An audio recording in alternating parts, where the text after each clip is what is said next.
Hello students, dear students, how are you? I hope you are fine.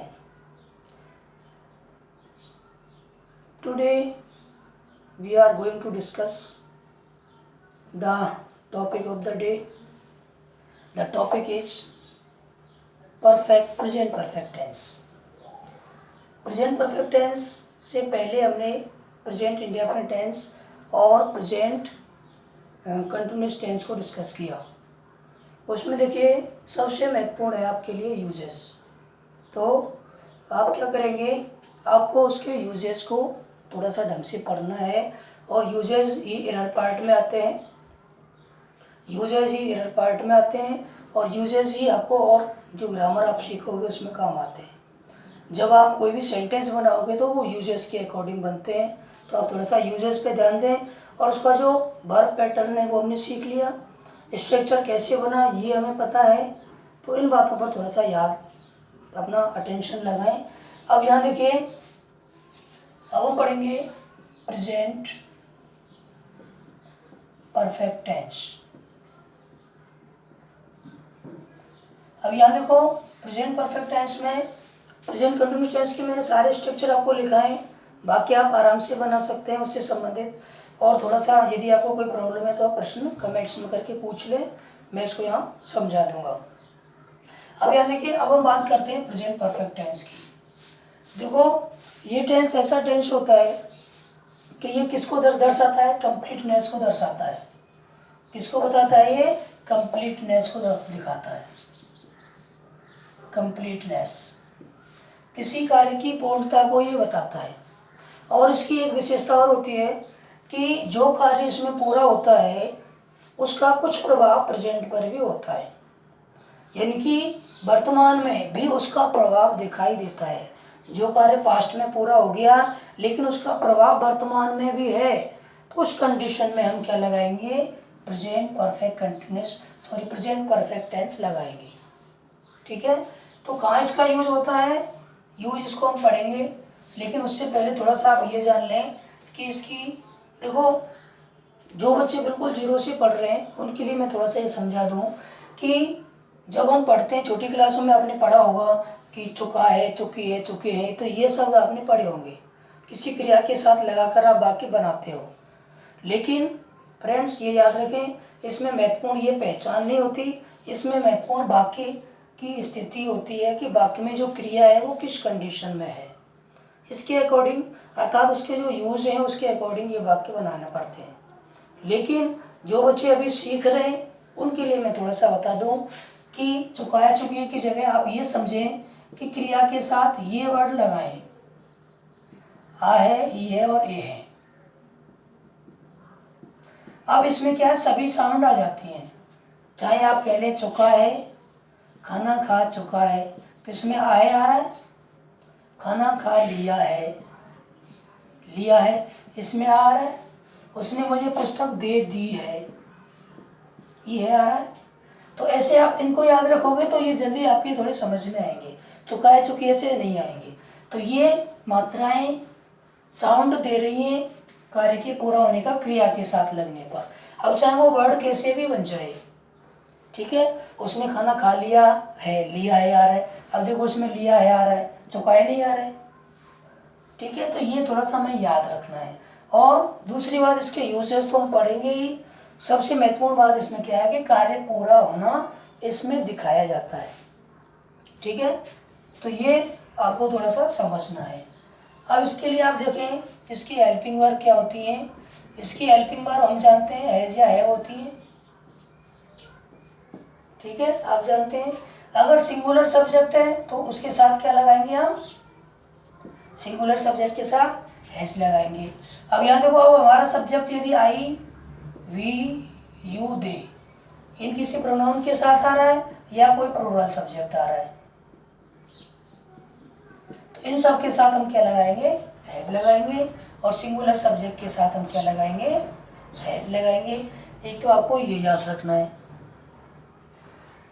दूसरा देखिए, इसकी जो मेन वर्ब है, इसकी मेन वर्ब बी थर्ड काम आती है। प्रेजेंट इंडेफिनिट में V1 आ रही थी, उसमें SES लगा रहे थे हम, प्रेजेंट कंटिन्यूस में V4 आ रही थी जिसमें ING लगा रहे थे हम वर्ब की बेस फॉर्म में। यहाँ कौन सी V3, इसका नाम क्या है, पास्ट पार्टिसिपल। क्या नाम बच्चों, इसका नाम है पास्ट पार्टिसिपल। ठीक है, पास्ट पार्टिसिपल हमें पता है वर्ब की फॉर्म मैंने आपको बताई थी, कितनी फॉर्म है, 5 फॉर्म है, ये आप वीडियो देख लेना वर्ब के बारे में है। ठीक है, तो इसमें कौन सी वर्ब यूज होती है, पास्ट पार्टिसिपल वर्ब यूज होती है। अब हम इसके स्ट्रक्चर की बात कर ले। देखो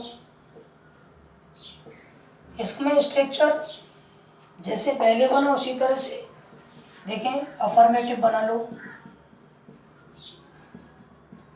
अफर्मेटिव का स्ट्रक्चर क्या है आपको याद होना चाहिए, सब्जेक्ट के साथ हम क्या लगाएंगे, हेल्पिंग वर्ब, उसके बाद आगे मेन वर्ब और पीछे आ गया अन्य। ध्यान देना थोड़ा सा, यदि आपको ध्यान हो तो हम क्या कर रहे थे, अगर प्रेजेंट कंटिन्यूस होगा तो यहाँ हेल्पिंग वर्ब क्या आ जाती, एजएमआर, और मेन वर्ब क्या आ जाती, ING फॉर्म। तो बदल क्या रहा है, केवल हेल्पिंग वर्ब और मेन वर्ब बदल रही है। ठीक है, यदि ये नेगेटिव होता, अगर नेगेटिव सेंटेंस होता तो हम क्या करते थे, सब्जेक्ट के साथ हैज या हैव प्लस क्या लगा देते भैया, नॉट लगा देते और वर्ब की थर्ड फॉर्म आ जाती। समझ रहे हो, क्या बढ़ गया, नॉट बढ़ गया, पीछे जो कुछ है वो शेष आ जाता। यदि वाक्य हमारा इंटरोगेटिव होता, इंटरोगेटिव की हम बात करें तो इसमें हमारे दो स्ट्रक्चर हम पढ़ते थे, एक तो हेल्पिंग वर्ब से शुरू होने वाला, उसके बाद सब्जेक्ट आ गया, ठीक है, वर्ब की थर्ड फॉर्म लगा दी और पीछे जो कुछ है वो आ गया, क्वेश्चन मार्क आ गया, और इसमें WH वर्ड पहले आ गया, हेल्पिंग वर्ब हैज या हैव आ गई, ठीक है, सब्जेक्ट के साथ V3 यहाँ और एन। बात समझ में आई, सभी ध्यान दें क्या बदल रही है, हेल्पिंग वर्ब और मेन वर्ब, हेल्पिंग वर्ब और मेन वर्ब। तो कोई भी स्ट्रक्चर आप बनाओ किसी भी टेंस का, इन तीन स्ट्रक्चर में तो केवल हेल्पिंग वर्ब मेन वर्ब बदलेगी, केवल अफर्मेटिव सेंटेंस में प्रेजेंट इंडेफिनिट में मेन वर्ब यूज होती है, ये याद रखें। ठीक है, और यदि देखो तीसरी कंडीशन जो थी, चौथी इंट्रोगेटिव नेगेटिव की, वो मैंने आपको बताई है, उसमें एक बेसिक फॉर्मूला याद रखना है आपको। कौन सा, कि यदि वाक्य हेल्पिंग वर्ब से शुरू हो तो नॉट कहाँ जाएगा, नॉट का प्रयोग हो जाएगा नंबर 3 पर, और यदि WH वर्ड से शुरू हो रहा है तो नॉट का प्रयोग हो जाएगा नंबर 4 पर। ये मैं लिखवा चुका हूँ, कोई सा भी टेंस हो ये सभी में फॉर्मूला आप याद रखें। बात समझ में आई बच्चों, तो इस तरह से देखो ये। अब यहाँ मुख्य बात आपको याद क्या रखनी है, मैं कहता हूँ बार बार इस बात को आप ध्यान दो थोड़ी सी, कि सभी में जो स्ट्रक्चर है, चाहे अफर्मेटिव नेगेटिव इंट्रोगेटिव कोई सा भी आप बना लो, केवल इसमें अंतर है बस प्रेजेंट इंडेफिनिट और पास्ट इंडेफिनिट में, बाकी ये सभी स्ट्रक्चर एक जैसे हैं। आपको बदलना क्या है, आपको हेल्पिंग वर्ब और मेन वर्ब बदलनी है, तो प्रत्येक टेंस की हेल्पिंग वर्ब और मेन वर्ब आप याद करते चले, ये हो जाएगा। उसके बाद फिर मैं लास्ट में आपको सिखाऊंगा बड़े बड़े वाक्य बनाना। ठीक है, कैसे वाक्य बनाते हैं, पहले हम थोड़ा सा बेसिक समझ लें नॉर्मली, और फिर उसमें एरर कैसे बनती है बड़े वाक्यों में ये भी हम बात करेंगे। ठीक है, लेकिन टेंस थोड़ा समझ में आ जाएगा उसके बाद बात करेंगे। तो ये वाक्य हमने इस तरह से बनाया, ये स्ट्रक्चर आपको याद करने हैं। अब यहाँ देखें, और याद करने को इसमें खास कुछ है भी नहीं। यदि हम वाक्य बना लें, थोड़ा सा देखें कि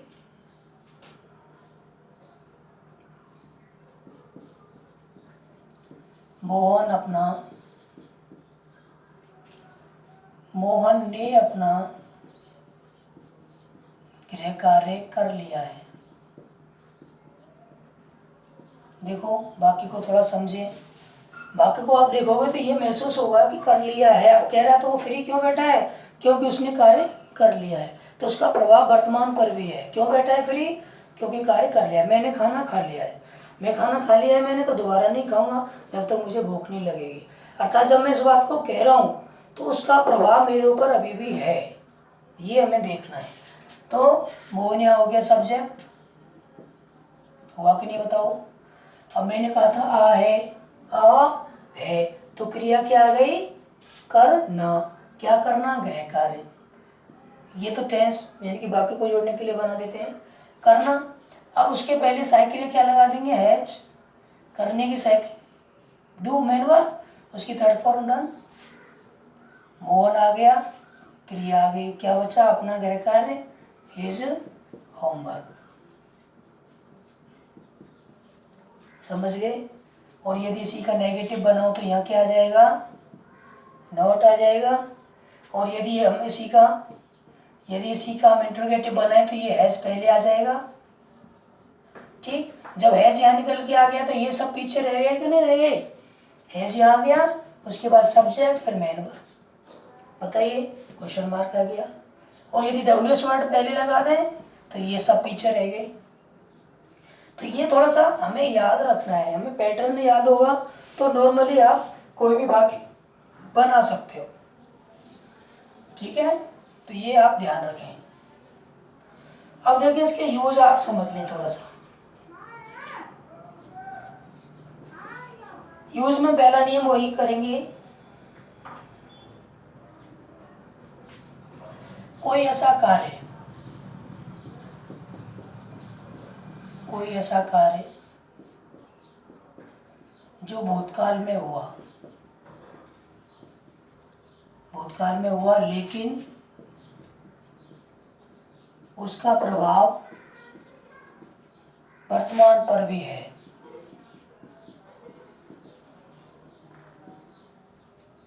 ठीक है, तो उसे इस टेंस में बनाते हैं। जैसे एक वाक्य ले लें कि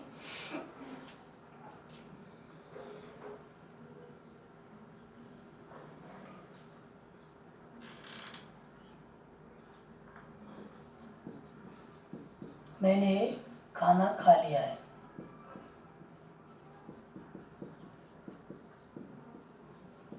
आप देखो, खाना खा लिया है तो इसका मतलब अभी नहीं खाना दोबारा, प्रभाव दिख रहा है। मैंने के लिए क्या लगाएंगे, आई। ठीक है, आई के साथ मेन वर्ब क्या आ गई है, खाना, ईटन। ठीक है, ये खाना फूड। ये जो खाना है ये वर्ब है और ये जो खाना है ये नाउन है, ये ऑब्जेक्ट है, ये वर्ब है। तो यहाँ देखो हैव ईटन। अब यहाँ थोड़ा सा आप ये समझना कि ईटन थोड़ा सा अच्छा नहीं लगेगा, तो हम इसके लिए हम क्या यूज कर सकते हैं, आई हैव हैड फूड। क्योंकि हैव का मतलब भी भोजन खाना होता है। अब फूड की जगह हम यहाँ अपना लंच सफर वो है वो लिख सकते हैं, मैंने अपना खाना ले लिया है। या फिर हम इसको लिख सकते हैं, कैसे लिख सकते हैं कि आई हैव टेकन फूड। तो इस तरह से हम इसको लिखेंगे, 3 तरीके हो गए। तो ये सबसे ज़्यादा अच्छा तरीका है इसको व्यक्त करने का। समझ रहे हो, हैव का मतलब यहाँ हैव हैज किस फॉर्म में, मेन वर्ब के रूप में आ रही है और ये है हेल्पिंग वर्ब के रूप में आ रही है। तो इस तरह से यहाँ ये दोनों इस तरह से यूज होंगे, आप समझना। तो यहाँ इस वाक्य में क्या है, देखो इस वाक्य में आप ये याद रखें कि यहाँ जो कार्य भूतकाल में किया गया उसका प्रभाव वर्तमान पर भी दिखाई दे रहा है, ये आपको समझना है। ठीक है, अब यहाँ देखें, एक तो ये हो गया। दूसरा,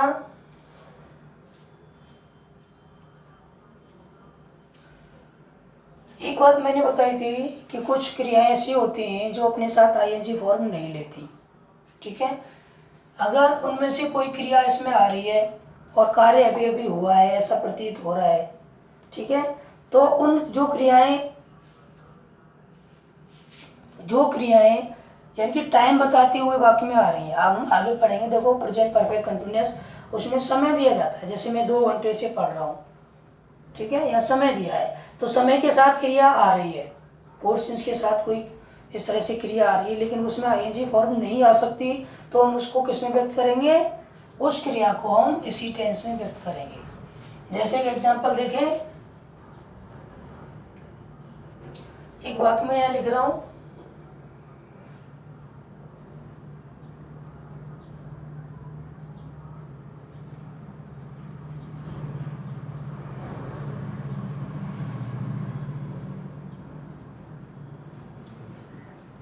He has been ill since Friday।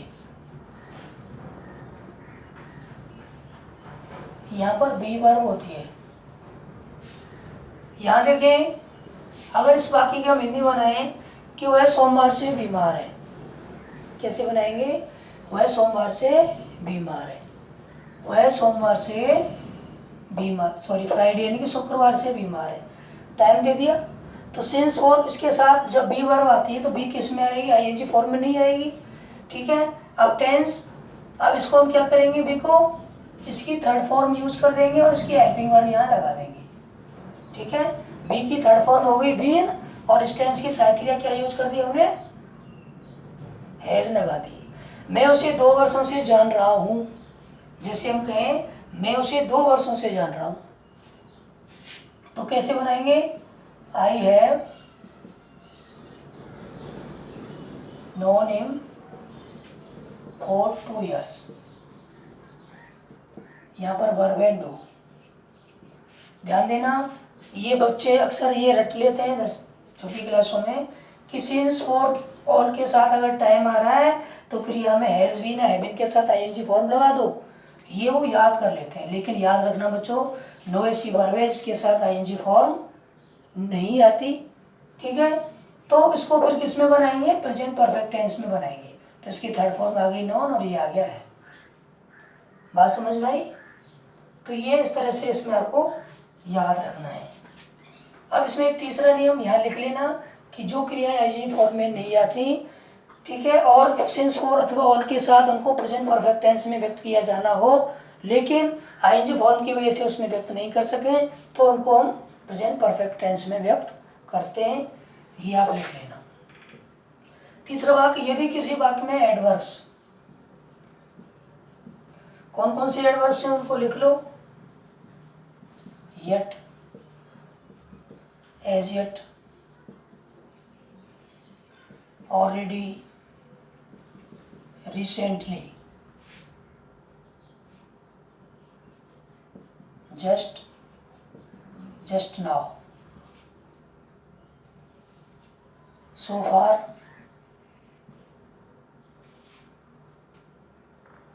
ठीक है। ये एडवर्ब है।